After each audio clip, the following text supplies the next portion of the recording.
आधी मुंडेंना रिप्लेसमेंट भुजबळ आणि आता भुजबळांची रिप्लेसमेंट मुंडे असं होणार का? 2024ला सत्तेत आलेल्या राष्ट्रवादी काँग्रेसकडून राज्यातून ज्या ओबीसी नेत्यांना संधी देण्यात आली होती त्यात छगन भुजबळांचा नंबर नव्हता आणि नाराज झालेल्या छगन भुजबळांचा हा नाराजीचा प्रवास मागच्या 1.5-2 वर्षापासून सुरू आहे. मात्र आत्ता राज्यसभाची एक जागा जी सुनेत्रा पवार यांची रिक्त झाली आहे त्या जागेवर पुन्हा भुजबळ हे राज्यसभेवर जातील आणि त्यांच्या ठिकाणी रिक्त होणाऱ्या मंत्रिपदावर पुन्हा एकदा धनंजय मुंडे यांची वर्णी लागेल अशी चर्चा राजकीय जाणकार करत आहेत. पण असं होणार का? भुजबळांची रिप्लेसमेंट मुंडे ठरणार का? या काळामध्ये धनंजय मुंडे यांना मंत्रिपद मिळणार का?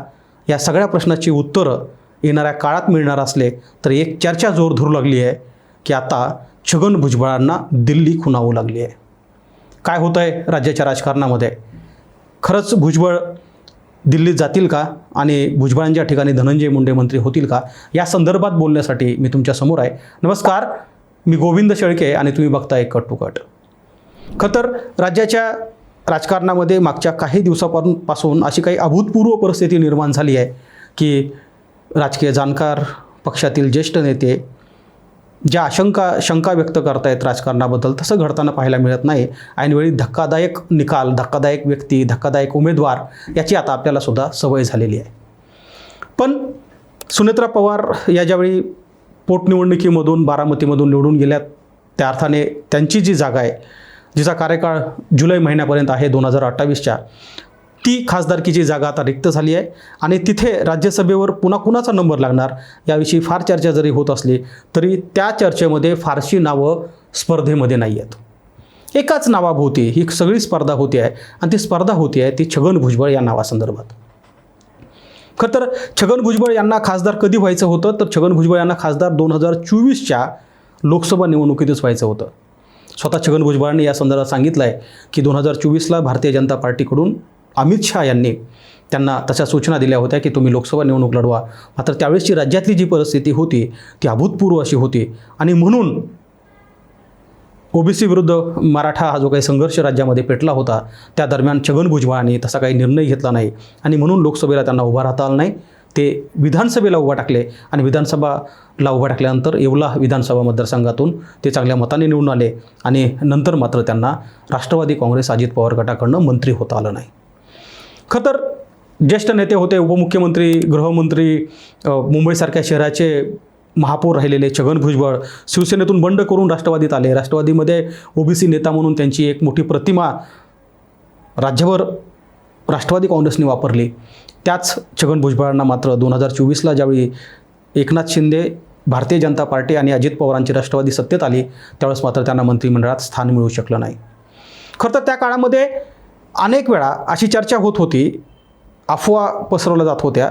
या संदर्भात स्वतः छगन भुजबळांनी सुद्धा अनेक वेळा माध्यमासमोर येऊन याचं स्पष्टीकरण दिलं असलं तरी छगन भुजबळ हे भारतीय जनता पार्टीच्या संपर्कात आहेत आणि म्हणून कदाचित राष्ट्रवादी काँग्रेसकडून त्यांना मंत्री बनवण्यात आलं नाही अशी चर्चा जवळपास 4-5-6 महिने चालली. 2024ला विधानसभेचा निकाल लागल्यानंतर छगन भुजबळ मंत्री झाले नाहीत आणि त्यांचे मंत्री न झाल्यानंतर राज्यभर समता परिषदेच्या कार्यकर्त्यांनी रस्त्यावर उतरून आंदोलन केले. अगदी त्याच दरम्यान स्वतः अजित पवार यांना नाशिकच्या भेटीवर जायचं होतं. मात्र भुजबळ समर्थक इतके नाराज झाले होते की अजित पवारला स्वतःचा दौरासुद्धा रद्द करावा लागला होता आणि त्याच दरम्यान एक घटनासुद्धा घडल्याचं आपल्याला चित्र पाहायला मिळालं की समता परिषदेच्या अनेक कार्यकर्त्यांनी, भुजबळ समर्थकांनी राजीनामे द्यायला सुरुवात केली होती. यात पहिला राजीनामा जर कोणी दिला असेल तर तो दिला होता समीर भुजबळ यांनी. कोण आहेत समीर भुजबळ? समीर भुजबळ हे 2009 ते 2014 या दरम्यान खासदार म्हणून नाशिकचे काम बघत होते. छगन भुजबळाचे पुतणे असलेले समीर भुजबळ हे भुजबळांचा उजवा हात समजला जातं आणि म्हणूनच ज्यावेळी समीर भुजबळ यांनी स्वतः मुंबई अध्यक्षपदाचा राष्ट्रवादी काँग्रेसचा राजीनामा दिला त्यानंतर ते नाराजी नाट्य जवळपास आठवडाभर चाललं आणि त्यानंतर स्पष्टीकरण आलं तरीसुद्धा छगन भुजबळांना मंत्री करण्यात आलं नव्हतं. त्या काळामध्ये मंत्री बनवण्यात आलं होतं ओबीसी नेता म्हणून ते धनंजय मुंडे यांना. पण तो कालखंड आपण समजून घेतला पाहिजे की एकतर आपल्याला माहिती आहे की 2024ला लोकसभा निवडणुकीला छगन भुजबळ यांना उभा टाकायचं होतं मात्र तसं उभा राहता आलं नाही. मनोज जरांगे पाटील यांनी त्यांच्या मतदारसंघामध्ये जाऊन त्यांना पाडण्याची भाषा वापरली, अगदी पराभूत करण्याचं सांगितलं. मात्र त्यातही येवल्यामधून छगन भुजबळ निवडून आले, त्यांना मंत्रिपद मिळालं नाही. त्या उलट धनंजय मुंडेंचं झालं. धनंजय मुंडे यांना मंत्रिपदच मिळणार नाही अशी चर्चा आणि शक्यता जास्त होती, कारण त्यावेळेस मसाजोगचे सरपंच संतोष देशमुख यांचं हत्या प्रकरण फार चर्चेत होतं. आणि त्या प्रकरणी धनंजय मुंडे यांनाही आरोपी करा, धनंजय मुंडे यांना या संदर्भात गृहीत धरावं, त्यांनी आरोपींना मदत केली आहे, अशा कायम टीका त्यांच्यावर होत होत्या. आणि म्हणून तशा टीका होत असताना सुद्धा अजित पवारांनी मात्र धनंजय मुंडे यांना मंत्रिमंडळामध्ये स्थान दिलं. मंत्री झालेल्या धनंजय मुंडेंना तेव्हा राजीनामा द्यावा लागला ज्यावेळी वाल्मिक कराड, जो धनंजय मुंडेंचा जवळचा समर्थक होता, त्याची इन्व्हॉल्वमेंट ह्याच्यामध्ये आढळली. किंबहुना ज्यावेळी वाल्मिक कराडच्या संपर्कात असलेल्या आरोपीने संतोष देशमुख यांची हत्या किती क्रूरपणे केली त्याचे फोटो व्हायरल झाले. आणि ते फोटो व्हायरल झाल्यानंतर मात्र देवेंद्र फडणवीस यांच्याकडं धनंजय मुंडे यांना राजीनामा सोपवावा लागला. खरं तर तो राजीनामा सोपवल्यानंतर अनेक मंत्रिमंडळांचं पुनर्गठन होत असताना धनंजय मुंडेंच्या नावाची चर्चा होत असते. खरं तर त्यानंतर 1-2-3 वेळा अनेक मंत्री झाले, त्यांनी मंत्रिपदाचे राजीनामे दिले, किंबहुना त्यांनी काही मंत्री नव्यानं मध्ये आले, तरीसुद्धा धनंजय मुंडे यांना मात्र मंत्री करण्यात आलं नाही. त्याचं कारणही तसंच होतं की मराठा समाजाकडून धनंजय मुंडे यांच्या नावाला फार मोठा विरोध बीड आणि मराठवाड्यातून होत होता. तरीसुद्धा आत्ता पुन्हा एकदा चर्चा अशी होते आहे की मे महिन्यामध्ये पुन्हा राज्य मंत्रिमंडळामध्ये रिशफल होणार आहे, मंत्रिमंडळाचं पुनर्गठन होणार आहे, काही नवीन चेहऱ्यांना याच्यामध्ये संधी मिळणार आहे. त्यावेळी धनंजय मुंडे हे राष्ट्रवादी काँग्रेसकडनं पुन्हा मंत्री होऊ शकतात. ही आशा मुंडे समर्थकांना का बळावली आहे? त्याचं कारण आहे की जिथं छगन भुजबळ हे राज्यसभेवर जाण्यासाठी तयार झालेत, किंबहुना ते जरी आता असं म्हणत असले की त्यांची सिनियरिटी बघता ते असं काही राज्यसभा स्वतः सुनेत्रा पवार यांच्याकडे मागणार नाहीत. समीर भुजबळ यांनी तर थेट असं सांगितलं की 2 ते 2.5 वर्षाचा कालावधी उरला आहे, कारण जुलै 2028पर्यंत सुनेत्रा पवार या खासदार राहणार होत्या, त्यांचा कार्यकाळ आहे. केवळ 2-2.5 वर्षासाठी छगन भुजबळांनी खासदार व्हावं का या संदर्भात चर्चा होते. असं होत असलं तर एक गोष्ट मात्र खरी आहे की मंत्रिमंडळाच्या नवीन जे काही पुनर्गठन होणार आहे त्यामध्ये धनंजय मुंडे यांचा नंबर तेव्हाच लागू शकतो जेव्हा छगन भुजबळ ती जागा रिक्त करतील. कारण राष्ट्रवादीच्या कोट्यामधली एक जागा जी स्वतः धनंजय मुंडे यांची होती, मंत्रिपदसुद्धा जे अन्न व नागरी पुरवठा मंत्री हे जे मंत्रिपद होतं ते छगन भुजबळांकडे जे गेलं ते धनंजय मुंडे यांच्याकडून गेलं. बरं, धनंजय मुंडे यांना आपण पुन्हा मंत्री होणार असं का वाटू लागलं किंवा केव्हापासून वाटू लागलं याचा जर प्रवास आपण बघितला तर किमान 6 महिने धनंजय मुंडे यांनी जो ते शासकीय निवासस्थान होतं ते सोडलं नाही. आणि आपल्याला माहीत आहे की छगन भुजबळ मंत्री झाले, मात्र ते शासकीय निवासस्थान विनाच मंत्रिपदाचा कारभार बघत होते. आता मात्र समीर भुजबळ हे येवल्यातून निवडणूक लढू शकतात.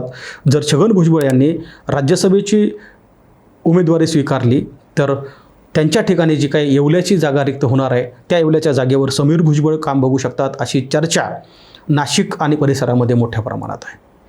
खरं तर समीर भुजबळांचं काय झालं आहे? समीर भुजबळांचा यापूर्वी पराभव झाला होता. आता समीर भुजबळ काम जरी बघत असले तरी त्यांच्याकडे मोठं पद राहिलेलं नाही आहे. म्हणजे अलीकडच्या काळामध्ये छगन भुजबळ प्रकृती अस्वस्थ्यामुळे अनेक दिवस दवाखान्यामध्ये होते. त्या दरम्यानसुद्धा जो काही सगळा कारभार येवल्याचा असेल, नाशिकचा असेल, तो कुणी बघितला तर तो प्रायोरिटीनं अगदी समीर भुजबळ यांनी बघितला.